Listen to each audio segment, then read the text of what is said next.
Okay, section 7.3, double angle formulae. There are double angle formulae. There are supposedly 3 that you need to remember, but really the main ones you need to remember, there's a lot more than 3, is for sine 2a. There's 3 versions for cos 2a, and tan 2a I would always check in the formula booklet and derive it separately, because you are not using it as often. Okay, so I'll show you how to derive these as well. So sine 2a is 2 lots of sine a multiplied by cos a. For cos 2a, it's going to be cos squared a minus sine squared a. But you've got to remember the two other versions. So 2 cos squared a minus 1 and 1 minus 2 sine squared a. You've got to put these on the flashcards and memorize these.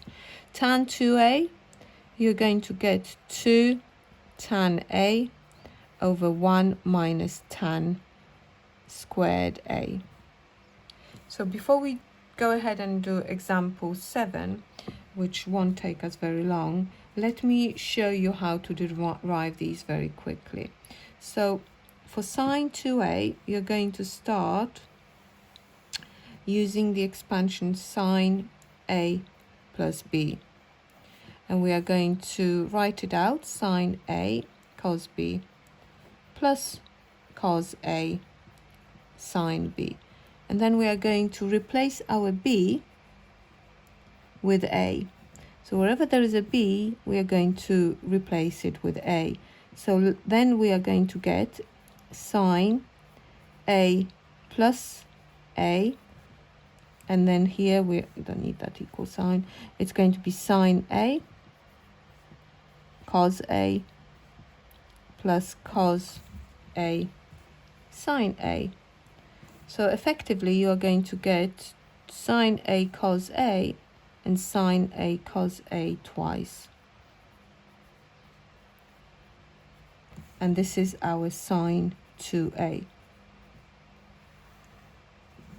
You can be asked to show that in a part A of a question. Now for cos a plus b, for cos 2a, we're going to use cos a plus b. So again, write the formula cos a cos b minus sine a sine b. And we're going to do the same trick. We're going to allow b be equal to a. So wherever there is a b, we're going to replace it with a. So we're going to obtain cos a plus a, so 2a. And you're going to get cos a minus sine a sine a. So you're going to get cos squared a minus sine squared a.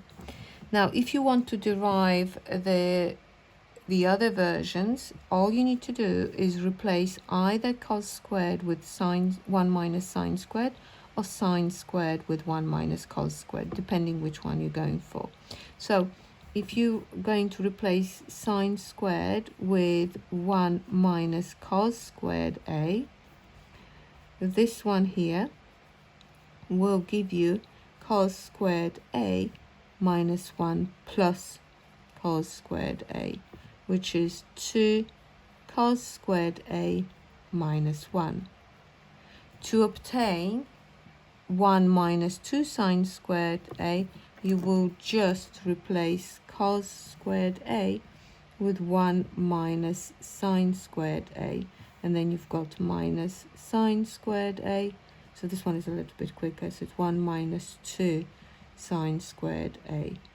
You need to know how to show it, how to derive it, and you need to memorize it and be able to use it instantly. So there is this one, and there is this one here. Let's use a different color pen. And the two that are quoted above.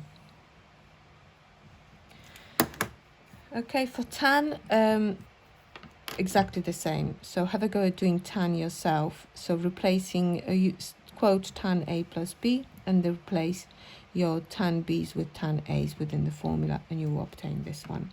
So here, example 7 is just referring to, it's allowing you to get used to the formulae. So if you see cos squared of one angle minus sine squared of the same angle, you know that this must be cos 2a. So A is equal to 50 degrees. So 2A is 100 degrees. So I'll have cos 100 degrees. There you go. This one here, tan pi over 6, 2 tan pi over 6, 1 minus tan squared pi over 6. So A is equal to pi over 6. So 2A is 2 pi over 6, which is pi over 3. So you are going to get tan pi over 3. And this one here, well, it doesn't look like anything here, but if you replace your sec, because that's the only thing I can think of doing, I can write it as 1 over cos. So I've got 4 sine 70 over 1 over cos 70. So this is 4 sine 70 times cos 70 over 1, which is 4 sine 70 times cos 70. So effectively, this is 2 times 2 sine 70 cos 70, which is A is 70, so 2A is 140 in our sine 2A. So it's 2 sine 140 degrees. Okay, we're going to do example 8 and then example 9, which leads to exercise 7C. Okay, so in example 8, we are told that x is equal to 3 sine theta, y 3 minus 4 cos 2 theta. We are going to eliminate theta, effectively expressing y in terms of x. So in other words, it will be another chapter. This is an example of set of parametric equations, and you are which define a curve, but you are looking to find what's called the Cartesian equation of that curve, which is in terms of x and y only. So we are going to get rid of theta. Let's try and do it. So the way to do it with the trig functions, you're looking at what functions you've got in the question, and you are trying to think what is the identity that connects these two. So cos 2 theta has got one of the identities for cos 2 theta involves only sine theta. So I'm going to use cos 2 theta equals to 1 minus 2 sine squared theta. And then all you need to do is imagine substituting these into our identity. So let's rearrange your equations for x and y to make sine theta and then cos 2 theta the subject. So here, if you rearrange it, you are going to get 4 cos 2 theta is equal to 3 take away y. So cos 2 theta is 3 take away y over 4. Okay, so substitute into our equation 1, which I called. Let's do that. We are going to replace cos 2 theta with 3 minus y over 4. And then you've got 1 minus 2, and sine theta is x over 3. There you go. So we just need to make y the subject. So it's 3 minus y. That times that by 4. So you get 4 minus 8. And then x squared over 9. Let's write it over here.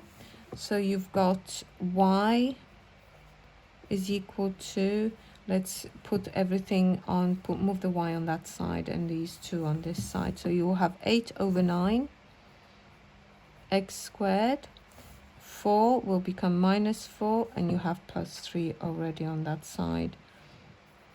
So it's 8/9 x squared minus 1. So this is our quadratic equation, parabola. Moving on to example 9, you've got given that cos x is 3/4 and x is a reflex angle between 180 and 360. In fact, it's not only a reflex angle. You know that it's actually between 270 and 360 because it's positive. Not that you need to know it yet, but just so you notice those things. This is 360. If they tell me that x must be between 180 and 360, but it happens to be positive, then clearly it is also between 270 and 360. So it's in the 4th quadrant. Anyway, we might need it or not. So we're finding the exact values for sine 2x and tan 2x. So sine 2x is 2 sine x, cos x. So good news is we know what cos x is, but now we need to find sine x. So let's use a right angle triangle method. So imagine x is an acute angle. So we are given that 3/4 adjacent over hypotenuse. Let's find this side. So it's 4 squared minus 3 squared. 16 minus 9, which is 7 square rooted. That gives me the value for sine x. Root 7/4, but it has to be plus or minus because we don't know whether it's positive or negative yet. It is positive if it was an acute angle. But if you think about sine, for whether it's between 270 or 360 or 180, it's always negative. Let's just draw it. Sine is negative between 180 and 360. So sine x is minus root 7/4. So we're going to pop those values into our expansion. So it's 2 sine, which is minus root 7/4, times cos 3/4. So that will give me minus 3 root 7/8. Okay, for tan 2x,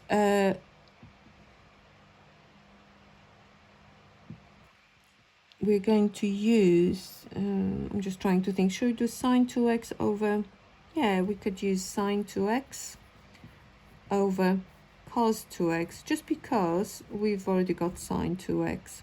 So I need to find what cos 2x is.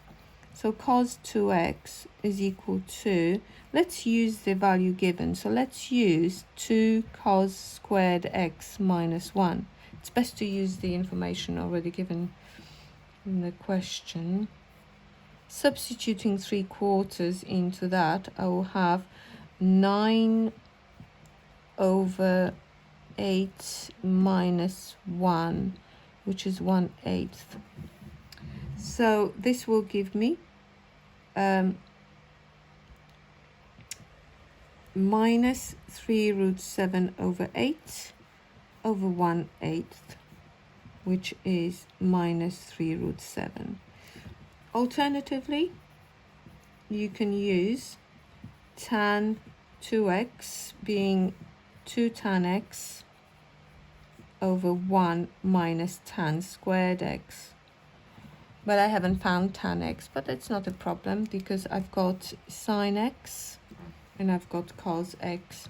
So tan x is going to be sine over cos. So it's minus root 7/4 divided by 3/4.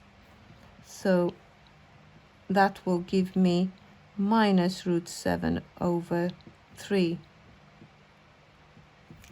Let's pop these values into our expansion. So it's 2 and minus root 7/3, and hopefully we'll get the same answer. Minus root 7/3 squared. So that's going to be minus 2 root 3/3. And this is going to be 7/9. 1 minus 7/9. So So that's 2/9. That was 7. That works perfectly. Yeah, we can pop it in the calculator. I'm just doing it without the calculator. So this is 2/9. So 2 will cancel and the 3 will cancel, and you flip it, you will have -3√7. Okay, but I thought this version is easier, provided you found correct value for sine 2x.